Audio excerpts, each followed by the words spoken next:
উচ্চ মাধ্যমিক চতুর্থ সেমিস্টার তার ফাইনাল পরীক্ষা আর মাত্র কিছুদিন বাকি এবং সেই মতো বিভিন্ন স্কুলে একটা অনুশীলন পরীক্ষা নেওয়া হচ্ছে।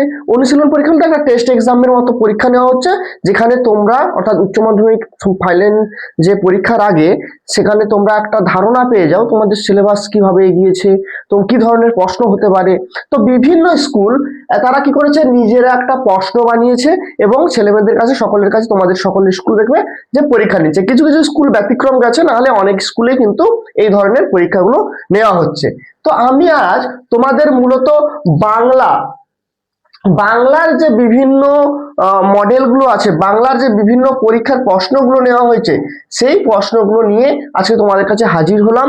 এই সমস্ত স্কুলের অর্থাৎ যতগুলো স্কুল আমার কাছে পেয়েছি আমি, সেই স্কুলের কি করব, আমরা প্রশ্নগুলো একটু দেখব যে কিভাবে প্রশ্ন হয়েছে, গল্প থেকে কি প্রশ্ন এসছে, কবিতা থেকে প্রশ্ন কি এসছে, আচ্ছা পূর্ণাঙ্গ সহায়ক গ্রন্থ থেকে আমাদের কি প্রশ্ন এসছে, আচ্ছা নাটক থেকে কি প্রশ্ন এসছে, শিল্প সাহিত্য সংস্কৃতির ইতিহাস থেকে কি ধরনের প্রশ্ন হচ্ছে, কিংবা কি কি ধরনের প্রবন্ধ রচনা দেওয়া হচ্ছে, বিষয়ের গভীরে যে প্রবন্ধ রচনা সেখান থেকে কি ধরনের প্রশ্ন নেওয়া হচ্ছে।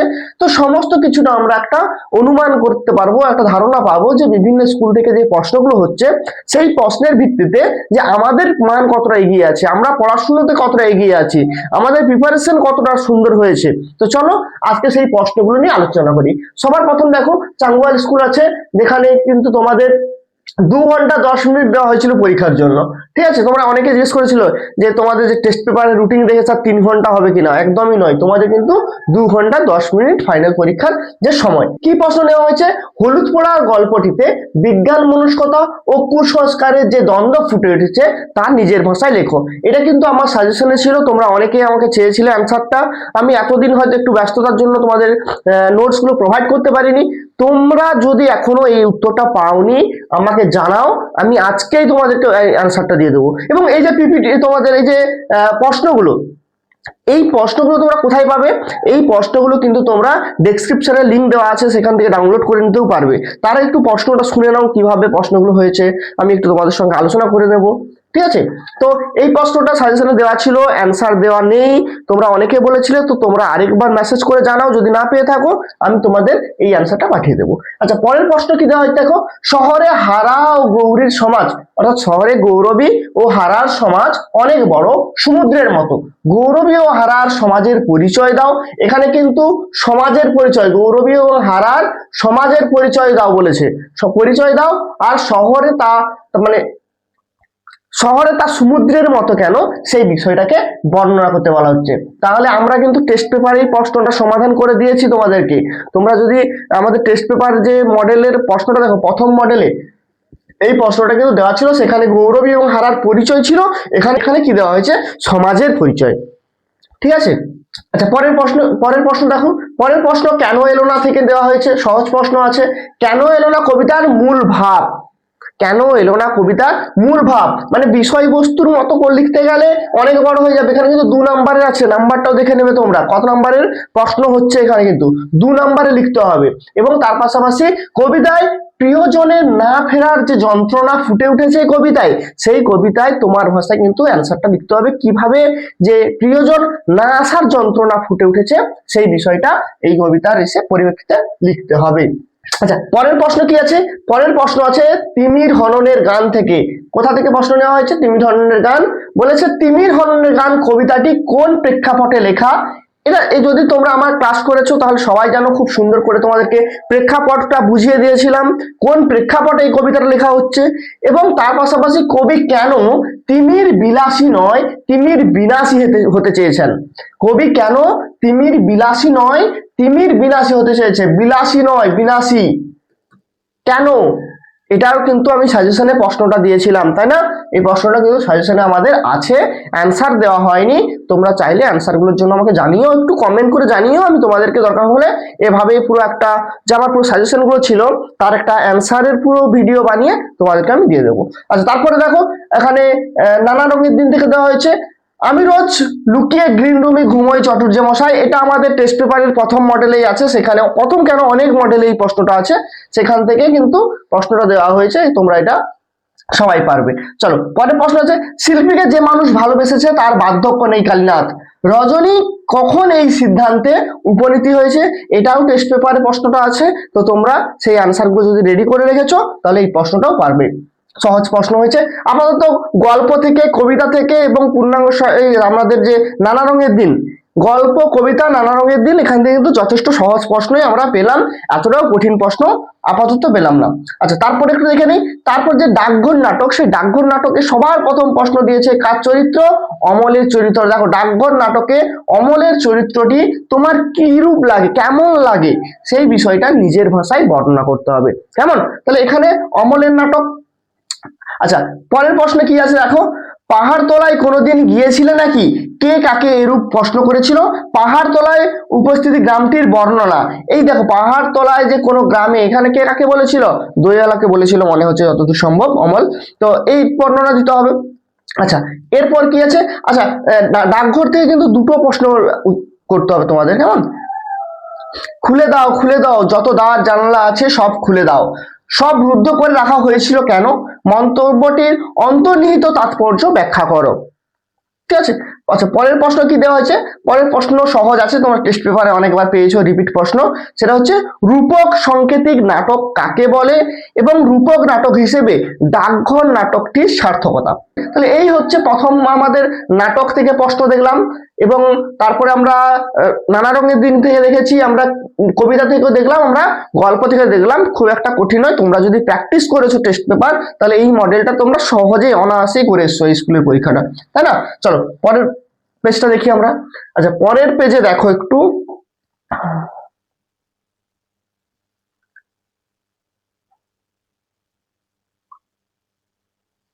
আচ্ছা পরের পেজে দেখো একটু, পরের পেজে কি দেওয়া আছে? শিল্প সাহিত্য সংস্কৃতি ইতিহাস, চলচ্চিত্র আর চিত্রকলা। মনে আছে তো? সাজেশন দিয়েছিলাম আমি সাজেশন দিয়েছিলাম, বলেছিলাম এর বাইরে কিন্তু প্রশ্ন হবে না, কোনো স্কুলেও হয়নি এর বাইরে প্রশ্ন, এবং তোমরা ফাইনালেও ওই প্রশ্নের মধ্যেই প্রশ্ন পাবে।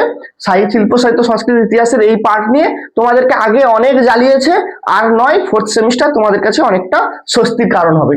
তো প্রথম প্রশ্ন কি আছে? বাংলা চলচ্চিত্রে সত্যজিৎ রায়ের অবদান। টেস্ট পেপারের প্রথম মডেলেই দেওয়া হয়েছে, প্রচুর মডেলে দেওয়া হয়েছে, তোমাদেরকে অ্যান্সারও দিয়ে দিয়েছি আমি। তোমরা একটু পিডিএফটা ডাউনলোড করে নাও, পারলে কোনো টাকা পয়সা লাগছে না, সম্পূর্ণ বিনামূল্যে। তো সেইখানে তোমাদের এই অ্যান্সারগুলো সুন্দর করে সাজানো আছে। আচ্ছা, এরপরে কি আছে? পটচিত্র বলতে কি বোঝো? পটচিত্র, পটচিত্র বলতে কি বোঝো? বাংলার লোকশিল্প হিসেবে পটচিত্রের গুরুত্ব, অর্থাৎ অনেক, আমি প্রশ্নটা দিয়েছিলাম পটশিল্পের অবদান, এখানে গুরুত্ব আছে, প্রশ্নটা কিন্তু ঘুরিয়ে ফিরিয়ে একই। ঠিক আছে। আচ্ছা, বিষয়ের গভীরে কি আছে? বর্তমানে মূল্যবোধের অবক্ষয় এবং বিপদগামী ছাত্রছাত্রী, বিপদগামী ছাত্র সমাজ, এবং তার পাশাপাশি বর্তমানে মূল্যবোধের যে অবক্ষয়, সেই অবক্ষয় নিয়ে বিষয়ের গভীরে একটা প্রবন্ধ লিখতে হবে। আচ্ছা, তারপর কি আছে দেখো, তারপর সুকান্ত ভট্টাচার্য দিয়েছে। কাকে দিয়েছে? সুকান্ত ভট্টাচার্য। এখানে সুকান্ত ভট্টাচার্য কিংবা জগদীশ চন্দ্র বসু, তার পাশাপাশি তোমরা ঋত্বিক ঘটক, সত্যজিৎ রায়, আচ্ছা বিবেকানন্দ, নেতাজি সুভাষচন্দ্র বসু, আর এর পাশাপাশি তোমরা মহেশ্বতা দেবী।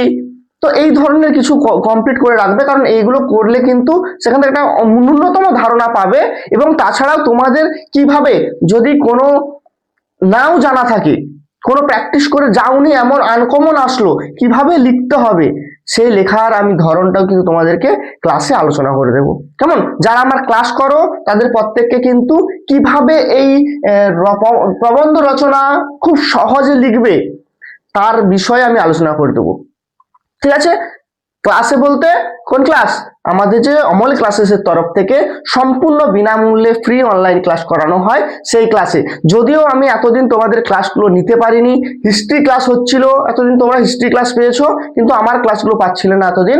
এবার থেকে তোমরা আমার ক্লাসও পাবে। কেমন? আচ্ছা, তাহলে বোঝা গেল, তাহলে এই স্কুল থেকে যত প্রশ্ন হয়েছে, এই স্কুল থেকে যে ধরনের প্রশ্ন হয়েছে, সব প্রশ্নই কিন্তু তোমাদের জানা, সব প্রশ্ন সহজ আছে। আচ্ছা, পরের দেখি, পরের একটা স্কুল জানো। আচ্ছা, পরের স্কুলে দেখো, পরের স্কুলে সবার প্রথম হলুদ পড়াতে একটি প্রশ্ন নেওয়া হয়েছে। দামিনী নিজে থেকে ফিসফিস করে জানিয়ে দিল। দামিনী কখন জানিয়েছিল? দামিনী কখন জানিয়েছিল? সে কেন ফিসফিস করে জানিয়েছিল? সহজ প্রশ্ন না, বলো। তাহলে দামিনী কখন জানিয়েছিল? যখন তাকে জিজ্ঞেস করেছিল, ও কুঞ্জ শুধাও না, কে কে মেরেছে শুভ্রাকে, তাহলে এই যখন প্রশ্ন জিজ্ঞেস করেছিল এবং কুঞ্জকে অর্থাৎ সেই ওঝাকে জিজ্ঞেস করতে বলা হয়েছিল, কিন্তু সে জিজ্ঞেস করার আগেই সে কিন্তু নিজে থেকে সবকিছু ফিস করে বলে দিয়েছিল যে তাকে কে মেরেছে, তাকে বলাই খুলে মেরেছে, এই সব বিষয়গুলো। আচ্ছা, তারপরের প্রশ্ন কি আছে, নিজেকে বড় প্রয়োজনীয় মনে হলো হঠাৎ, কোন কথা শুনে কার মনে হয়েছিল, এ কথা মনে হওয়ার কারণ কি? একটা কথা বলে রাখি, তোমরা যদি এখান থেকে কোনো স্পেসিফিক প্রশ্নের উত্তর চাও তাহলে কিন্তু আমাকে একটু সময় দেবে, কেমন? বারবার মেসেজ করে স্যার এটা দিন এটা দিন এটা দিন করবে না। যদি চাই অবশ্যই মেসেজ করো, মেসেজ করে জানিও আমাকে, আমাকে একটু সময় দিও, কারণ স্পেসিফিক অনেকে মেসেজ করবে স্যার এই প্রশ্নের উত্তর দিন, এই প্রশ্নের উত্তর দিন, সকলের তো এভাবে দেওয়া সম্ভব নয়। তো সবার প্রশ্নগুলো আমি এক জায়গায় করব, তারপরে একটা অ্যান্সার বানিয়ে তোমাদের পিডিএফ দিয়ে দেবো।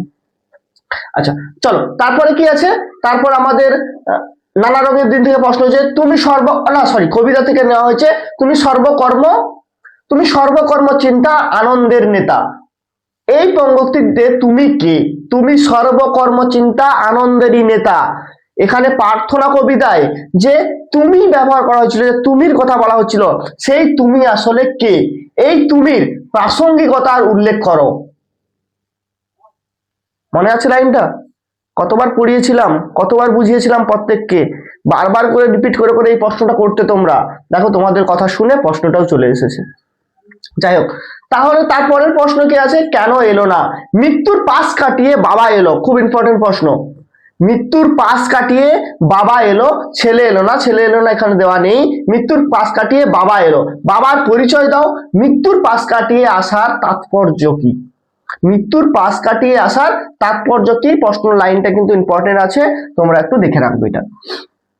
আচ্ছা, এরপর নানা রঙের দিন থেকে কি প্রশ্ন হয়েছে দেখো, আমার প্রতিভা এখনো মরেনি, আমার প্রতিভা এখনো মরেনি, কে কখন এই উপলব্ধি করেছেন? মন্তব্যটির প্রেক্ষাপটে বক্তার চরিত্র আলোচনা করো। মন্তব্যটির প্রেক্ষাপটে বক্তার চরিত্র বলতে এখানে রজনীকান্তের চরিত্র আলোচনা করতে হবে। ফার্স্ট মডেলে, টেস্ট পেপারের ফার্স্ট মডেলে এই অ্যান্সারটা দেওয়া হয়েছে, আমরাও অ্যান্সারটা দিয়েছি, তোমরা সেখান থেকে কিন্তু এই অ্যান্সারটা করে নিতে পারো। আচ্ছা, আমি তো মানুষ কালীনাথ, কালীনাথ কে? কালীনাথের পরিচয় কি? অর্থাৎ এখানে রজনীকান্ত এই লাইনটা বলেছিল আমি তো মানুষ কালীনাথ, তো সেই কালীনাথের পরিচয়। এই উক্তির মধ্য দিয়ে অভিনেতা বক্তার নিঃসঙ্গ অভিনেতা জীবন অতিক্রম করে কিভাবে সাধারণ সুখ দুঃখের জীবনের প্রত্যাশা ফুটে উঠেছে তা আলোচনা করো। ঠিক আছে, বোঝা গেল তো? মানে এখানে যে রজনীকান্তের যে সুখ দুঃখের একটা প্রত্যাশা, সেই প্রত্যাশা ফুটে উঠেছে নাটকের মাধ্যমে, সেই বিষয়টা এখানে আলোচনা করতে হবে। এর পরের প্রশ্ন ডাকঘর থেকে আছে, ডাকঘর নাটকে অমলকে কবিরাজ বাইরে বেরোতে নিষেধ করেছিল কেন? অমলের সঙ্গে ছেলের দলের যে কথোপকথন, সেই কথোপকথন নিজের ভাষায় আলোচনা করো। এখানে ছেলের দলের কথোপকথনের কথা বলা হচ্ছে। আচ্ছা, আগের প্রশ্নে আমরা পেয়েছিলাম টেস্ট পেপারে, সেখানে কি ছিল?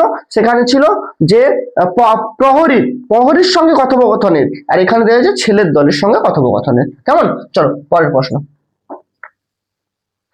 আচ্ছা, এবার এই প্রশ্ন দেখো, ডাকঘর নাটক অবলম্বনে ঠাকুরদার চরিত্র দিয়েছে। ঠিক আছে, ডাকঘর নাটক অবলম্বনে ঠাকুরদার চরিত্র দিয়েছে। আর তারপর আছে দেখো, বলো যে সুধা তোমাকে ভোলেনি, বলো যে সুধা তোমাকে ভোলেনি। অর্থাৎ সুধা যখন সবার শেষে প্রবেশ করে, এসে জানতে পারে সে ঘুমিয়ে আছে এবং তার হাতে ফুল দিয়ে তাকে বলেছিল সে যখন উঠবে, অর্থাৎ অমল যখন উঠবে ঘুম থেকে, তাকে যেন জানিয়ে দেয় যে সুধা, তার কানে কানে যেন জানিয়ে দেয় যে সুধা তাকে এখনো ভোলেনি। তো সেই লাইনটাই হচ্ছে, কোন প্রসঙ্গে বক্তার এই উক্তিটির তাৎপর্য বুঝিয়ে দাও। কেমন? ভালো প্রশ্ন। আচ্ছা, তারপরের প্রশ্ন কি আছে, তখন তোমার ওই ঘন্টা বাজে ঢং ঢং ঢং ঢং ঢং, তখন তোমার ওই ঘন্টা বাজে, কে কখন এই ঘন্টা বাজায়? এই ঘন্টার ধ্বনি বা ঘন্টার ধ্বনির তাৎপর্য কি? এই ঘন্টার ধ্বনির তাৎপর্য কি আর কখন এই ঘন্টা বাজে, সেই বিষয়টা আলোচনা করতে হবে। আচ্ছা চলো তুমি সাহিত্য চিত্র দেখো, চিত্রকলা থেকে কি কি প্রশ্ন দেওয়া হয়েছে দেখো। চিত্রকলা থেকে সবার প্রথম এখানে দুটো প্রশ্ন দিয়ে দিয়েছে, অথবা দিয়ে, খুব ভালো করেছে, অথবা দিয়ে কিন্তু দুটো প্রশ্ন দিয়ে দিয়েছে। এর ফাইনালে এরকম থাকবে না, ফাইনালে একটাই প্রশ্ন থাকবে। এখানে আসলে এই প্রশ্নগুলো সাজেস্টিভ টাইপের প্রশ্ন করে, তো যাতে ছাত্রছাত্রীরা বা সবাই তোমরা সবাই ভালোভাবে তোমরা প্রশ্ন তৈরি করতে পারো, তার জন্য এখানে করে দিয়েছে দুটো প্রশ্ন দিয়েছে। একটা নন্দদুলাল বসু দিয়েছে, একটা যামিনী রায়ের অবদান দিয়েছে। নন্দদুলাল বসু, যামিনী রায়। তোমাদেরকে একটা কথা বলি, আমি কিছুদিনের মধ্যে একটা ভিডিও আনবো যেখানে পুরো শিল্প সাহিত্য, চিত্রকলা বলো আর চলচ্চিত্র বলো, যতগুলো সাজেশন আমি দিয়েছি তার অ্যান্সার আমি তোমাদেরকে দিয়ে দেবো, ঠিক আছে? তো তোমরা শুধু ক্লাসে নেবে নাকি এভাবে ইউটিউব ভিডিওর মাধ্যমে নিতে চাও আমাকে জানিও, ক্লাসেও চাইলে ক্লাসেও দিয়ে দেবো, কিংবা ইউটিউবে এভাবে তোমার সকলের কাছে বললে সকলের সাথেই আমি শেয়ার করে দেবো ফ্রিতে, কোনো টাকা পয়সা লাগবে না ভাই, আমাদের এখানে টাকা পয়সাই লাগে না। চিত্রকলায় নন্দদুলাল বসু অথবা যামিনী রায়ের অবদান কতখানি তা আলোচনা করো। আচ্ছা পরের প্রশ্ন কি আছে? পরের প্রশ্ন আছে বাংলা চলচ্চিত্রের ইতিহাসে নিউ থিয়েটারের অবদান। নিউ থিয়েটার, ঠিক আছে, নিউ থিয়েটারের অবদান করবে। আচ্ছা হলো, এবার বিষয়ের গভীরে আলোচনা আছে, যেটা র্যাগিং ও তার প্রতিকার আছে, এবং তার পাশাপাশি এখানে ঋত্বিক ঘটককে দেওয়া হয়েছে আমাদের জীবনীমূলক যে প্রবন্ধ, সেই জীবনীমূলক প্রবন্ধের মধ্যে। কেমন? একটা ভালো স্কুলের প্রশ্ন পেলাম, যথেষ্ট ভালো ছিল প্রশ্নগুলো, দেখতে পাচ্ছ সবাই। চলো প্রশ্ন কি করা হয়েছে, দাওয়াটি যেন স্টেজ কার বাড়ির দাওয়া। এটা আমাদের নমুনা প্রশ্নে ছিল, তোমরা সবাই প্রচুর প্র্যাকটিস করেছো এটা, তাই না? নমুনা প্রশ্নের প্রশ্ন, যে পর্ষদ থেকে যে নমুনা প্রশ্ন দিয়েছিল সেই প্রশ্নের প্রশ্ন এখানে দেওয়া হচ্ছে। আচ্ছা নিজেকে বড় প্রয়োজনীয় মনে হলো হঠাৎ, কার এমন মনে হলো, কোন কথা? আমরা যখন প্রথম চাঙ্গওয়াল স্কুল পড়ি সেখানেও আমরা এই প্রশ্নটা পেয়েছিলাম। আচ্ছা কবিতা থেকে দেখো, চিত্ত যেথা ভয় শূন্য উচ্চ যেথা শির। চিত্ত যেথা ভয় শূন্য উচ্চ যেথা শির, চিত্ত কোথায় কিভাবে ভয় শূন্য হবে, চিত্ত কোথায় কিভাবে ভয় শূন্য হবে। এর পাশাপাশি উচ্চ যেথা শির কথাটির অর্থ কি? 3+2।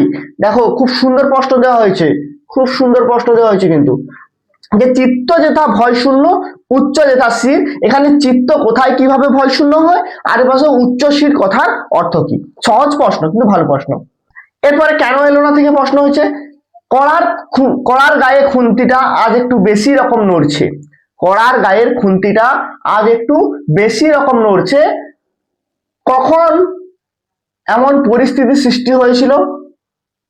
উদ্দিষ্ট ব্যক্তির মানসিক অবস্থার পরিচয় দাও। যখন বাবা এলো না, এখনো অনেক সন্ধে হচ্ছে, বাবা আসছে না, ছেলে তার অনেক দুশ্চিন্তা করছে কখন বাবা আসবে, বাবা আসলে পুজোর কেনাকাটা করতে যাবে। সেই সময় তার পাশাপাশি কিন্তু মায়েরও যে মানসিক পরিস্থিতি, সেই পরিস্থিতিটা আমরা লক্ষ্য করতে পেরেছিলাম। সেখানে কিভাবে সেই মানুষটা না আসার জন্য একদিকে মানে ছেলেকে সামলানো, রান্না বান্না করা, তার পাশাপাশি যে বাবার জন্য চিন্তা করা, অর্থাৎ বাবার বলতে এখানে ছেলের বাবার কথা বলা হচ্ছে, তো তার জন্য যে মানুষটার জন্য চিন্তা করতে করতে তার যে মানসিক অবস্থা, তার একটা পরিস্থিতি এই কড়ার গায়ে খুন্তি নড়ার মাধ্যমে প্রকাশ করেছেন কবি। তো সেটা আমাদের কবিতা অনুসারে লিখতে হবে, ঠিক আছে? আচ্ছা এরপরে কি আছে চিত্রকলা থেকে, আচ্ছা নানা রঙের দিন থেকে, নানা রঙের দিনে রজনীকান্তের চরিত্রের ইয়েছে না প্রচুর, কিন্তু রজনীকান্তের যে চরিত্র, রজনীকান্তের চরিত্র কিন্তু প্রচুর মডেলে দেওয়া হচ্ছে, প্রচুর, ঠিক আছে? আচ্ছা জানো কালীনাথ একটা মেয়ে, এই মেয়ের বর্ণনা যেভাবে বক্তা কালীনাথকে বর্ণনা করেছিলেন সেটা নিজের ভাষায় লেখো বা তার সংক্ষিপ্ত পরিচয় দাও। আর রজনীর জীবনে মেয়েটির প্রভাব আলোচনা করো। রজনীর জীবনে মেয়েটির প্রভাব আলোচনা করো, আর কি হয়েছে তার পাশাপাশি ওই মেয়েটির বর্ণনা তোমাদেরকে দিতে হবে নাটক অনুসারে। আচ্ছা এরপর ডাকঘর থেকে, ডাকঘর নাটক অবলম্বনে অমলের চরিত্রটা আমার কেমন লেগেছে সেটা, অমল বলতে আমার কথা বলছে না, নাটকের কথা বলছে, কিন্তু মজা করলাম। পরে দেখো ডাকঘর নাটকের সংলাপ রচনায় নাট্যকারের দক্ষতার পরিচয় দাও। প্রচুর সংলাপ আছে তোমরা জানো, সেই সংলাপ রচনায় নাট্যকারের দক্ষতা আলোচনা করতে হবে। এরপর কি, আমি যে ওর জন্য ফুল এনেছি ওর হাতে কি দিতে পারবো না, আমি যে ওর জন্য ফুল এনেছি ওর হাতে কি দিতে পারবো না। সুধা যখন শেষে প্রবেশ করে, সুধা যখন শেষে প্রবেশ করে, সুধা এসে বলেছিল যে অমলের জন্য সে ফুল এনেছিল, তাই না? তাহলে এই প্রসঙ্গে, কোন প্রসঙ্গে বক্তার এই উক্তিটির তাৎপর্য বিশ্লেষণ করো। দারুণ, মানে এই নাটকটা সত্যি খুব ভালো লাগে, দারুণ লাগে। আচ্ছা, কিভাবে রাজার চিঠি অমলের কাছে এসে পৌঁছালো ডাকঘর অবলম্বনে, তা নিজের ভাষায় লেখো। এটাও আমাদের প্রথম মডেলে আছে, টেস্ট পেপারের প্রথম মডেল থেকেই বেশি প্রশ্ন হচ্ছে দেখলাম। এছাড়াও অনেক রিপিট আছে প্রশ্নগুলো অনেক মডেল থেকে। তো এখানে রাজার চিঠি কিভাবে অমলের কাছে এসে পৌঁছালো সেটাও আমি অ্যান্সার করে দিয়েছি তোমাদেরকে, তোমরা চাইলে সেই অ্যান্সারটা দেখে নিতে পারো। চলো এই স্কুলটাও পরের প্রশ্ন দেখি কি কি দেওয়া হয়েছে। আচ্ছা, কি দেওয়া হয়েছে দেখো, একটু দাঁড়াও, একটু অ্যাঙ্গেলে ঠিক করে দিই। আচ্ছা, চিত্রকলা চর্চায় শিল্পাচার্য নন্দলাল বসুর স্থান নিরূপণ করো। এখানেও নন্দলাল বসু, বারবার সবাই নন্দলাল বসুকে বেশি আনছে, নন্দলাল বসু আর সত্যজিৎ রায়। একদিকে নন্দলাল বসু আনছে, আরেকদিকে সত্যজিৎ রায় হচ্ছে, তাই না? বারবার দেখো, বিভিন্ন মডেলেও আমরা সেটা দেখেছি, আমরা প্রশ্ন বিচিত্রাতেও সেটা দেখেছি, এবং আমরা এই যে স্কুলের পরীক্ষার প্রশ্নগুলো তাতেও কিন্তু একই দেখছি, নন্দলাল বসু বেশি আর সত্যজিৎ রায়, তাই না? ঋত্বিক ঘটক এগুলো আছে, কিন্তু তার পরিমাণে এগুলো অনেক বেশি আছে।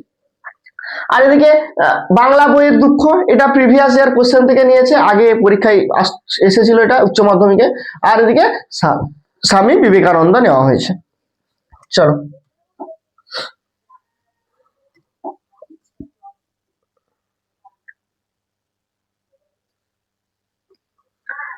পরের প্রশ্ন দেখো, দাওয়াটি যেন স্টেজ, এই প্রশ্নটা আলোচনা করেছি। হারুন সাহেবের মাসি অবলম্বনে গৌরবীর চরিত্র, ভালো প্রশ্ন। গৌরবী চরিত্র, হারার চরিত্র, এগুলো একটু ভালো প্রশ্ন। হ্যাঁ, আর ওই যোশীর চরিত্র। আচ্ছা, ভারতের সেই স্বর্গে কর জাগরিত কার উদ্দেশ্য করে, কাকে উদ্দেশ্য করে কথা বলেছেন? ভারতের সেই স্বর্গে কর জাগরিত কাকে উদ্দেশ্য করে কথা বলেছেন? মন্তব্যটি তাৎপর্য প্রার্থনা কবিতা থেকে নেওয়া হয়েছে, খুব সুন্দর অ্যান্সারটা সাজিয়ে লেখা যায় কিন্তু। সেই সব রীতি আজ মৃতের চোখের মতো, সেই সব রীতি আজ মৃতের চোখের মতো। লাইনগুলো খুব সুন্দর কিন্তু, দেখো এগুলো লাইনগুলো খুব সুন্দর। কোথা থেকে নেওয়া হয়েছে বলতো? সেই সব রীতি আজ মৃতের চোখের মতো, কিসে, কোন কবিতা? কমেন্ট করে জানাও। সেই সব রীতি বলতে কি বোঝানো হয়েছে? তাকে মৃতের চোখের মতো কেন বলা হয়েছে? তাকে মৃতের চোখের মতো কেনই বা বলা হয়েছে? ঠিক আছে। আচ্ছা, পরের প্রশ্ন, অভিনেতা মানে একটা চাকর, একটা জোকার। বক্তার এই কথার তাৎপর্য আলোচনা করো। অভিনেতা মানে একটা চাকর, একটা জোকার, বক্তার এই কথার তাৎপর্য আলোচনা করো। পরের প্রশ্ন কি হয়েছে? এই তো জীবনের সত্য কালীনাথ, বক্তার জীবনের কোন সত্যের কথা বলতে চেয়েছেন? এই তো জীবনের সত্য কালীনাথ, রজনীকান্ত কালীনাথকে বলেছিল এই তো জীবনের সত্য কালীনাথ, কোন সত্যের কথা বলা হচ্ছে এখানে? ঠিক আছে, নাটক অবলম্বনে লিখতে হবে এটা। আচ্ছা, তারপরের প্রশ্ন, রূপক সাংকেতিক নাটক আগের মডেলে দেখেছি আমরা। সেবারই আশ্চর্য জায়গা, কে কখন এই জায়গার কথা উল্লেখ করেছেন? সে জায়গার যে বর্ণনা বক্তা দিয়েছেন তা উল্লেখ করো। অমলের সঙ্গে ছেলের দলের কথোপকথন আগের দিশে পড়েছি আমরা। ডাকঘর নাটক অবলম্বনে অমলের চরিত্র, এটাও আমরা আগের মডেলে বা আগের স্কুলগুলোতে দেখেছি এই প্রশ্নটা। আচ্ছা, এইখানে দেখো, এইখানে একটু দেখে নাও যে শিল্প সাহিত্য সংস্কৃতির ইতিহাসে চিত্রকলায় কি দেওয়া হয়েছে? পরিতোষ সেনের দুটি বিখ্যাত ছবির নাম, পরিতোষ সেনের দুটি বিখ্যাত ছবির নাম। আর এর পাশাপাশি বাংলার চিত্রকলার জগতে অবনীন্দ্রনাথ ঠাকুরের অবদান 2+3 করে দিয়েছে। বুঝতে পারলে? একটু কেমন করে, মানে একটু ইসের মধ্যে আনতে চেয়েছে সকলকে। আচ্ছা, পরের প্রশ্ন কি আছে? বাংলা চলচ্চিত্রের জগতে সত্যজিৎ রায় অথবা মৃণাল সেনের অবদান, সত্যজিৎ রায় বা মৃণাল সেনের অবদান। এবার বিষয়ের গভীরে কি আছে? বিষয়ের গভীরে আছে ভারত এক মিলন মেলা, আর এদিকে আছে স্বামী বিবেকানন্দ, স্বামী বিবেকানন্দ, আর অপরদিকে ভারত এক মিলন মেলা। চলো এরপরে প্রশ্ন একটু দেখে নাও, তোমাদেরকে একটু দেখিয়ে দিচ্ছি, তোমরা একটু পরপর দেখে নাও, বুঝতে পারলে তো? দেখে নাও, বা এর পিডিএফ তোমরা ডাউনলোড করতে পারবে। তোমরা পিডিএফ থেকে ডাউনলোড করে নিও। এবং তোমাদেরকে জানিয়েছিলাম আমি যে জানুয়ারির 5 তারিখ থেকে প্রচুর পরিমাণে মেটেরিয়াল তোমাদেরকে প্রোভাইড করা হবে। তোমরা যদি কেউ নতুন হয়ে থাকো, তোমাদেরও বলছি অমল ক্লাসেস যে হোয়াটসঅ্যাপ চ্যানেল আছে, আমি লিঙ্ক দিয়ে দেবো, তোমরা সেই লিঙ্কে জয়েন হয়ে যাও এবং সেই লিঙ্ক থেকে ওই গ্রুপে জয়েন হয়ে থেকো। ওখানে প্রচুর পরিমাণে কিন্তু মেটেরিয়াল দেওয়া হবে। 5 তারিখ অর্থাৎ আজ থেকে শুরু করে একদম পরীক্ষা পর্যন্ত প্রচুর পরিমাণে তোমাদের সঙ্গে মেটেরিয়াল শেয়ার করব। ঠিক আছে, প্রতিটা মডেল পেপার, তার অ্যান্সার, তোমাদের সাজেশন, নোটস সমস্তটা তোমরা 5 তারিখ থেকে পেয়ে যাবে, অর্থাৎ আজ থেকে তোমরা পেয়ে যাবে কিন্তু। তো যাই হোক, যদি ভিডিওটি ভালো লাগে একটা লাইক করে দাও এবং ভিডিও ডেসক্রিপশন থেকে কিন্তু এই প্রশ্নটা ডাউনলোড করতে ভুলো না, সবাই ডাউনলোড করে নিও। আজকের ভিডিও আপাতত এইটুকুই, দেখা হচ্ছে তোমাদের সাথে পরবর্তী ভিডিওতে।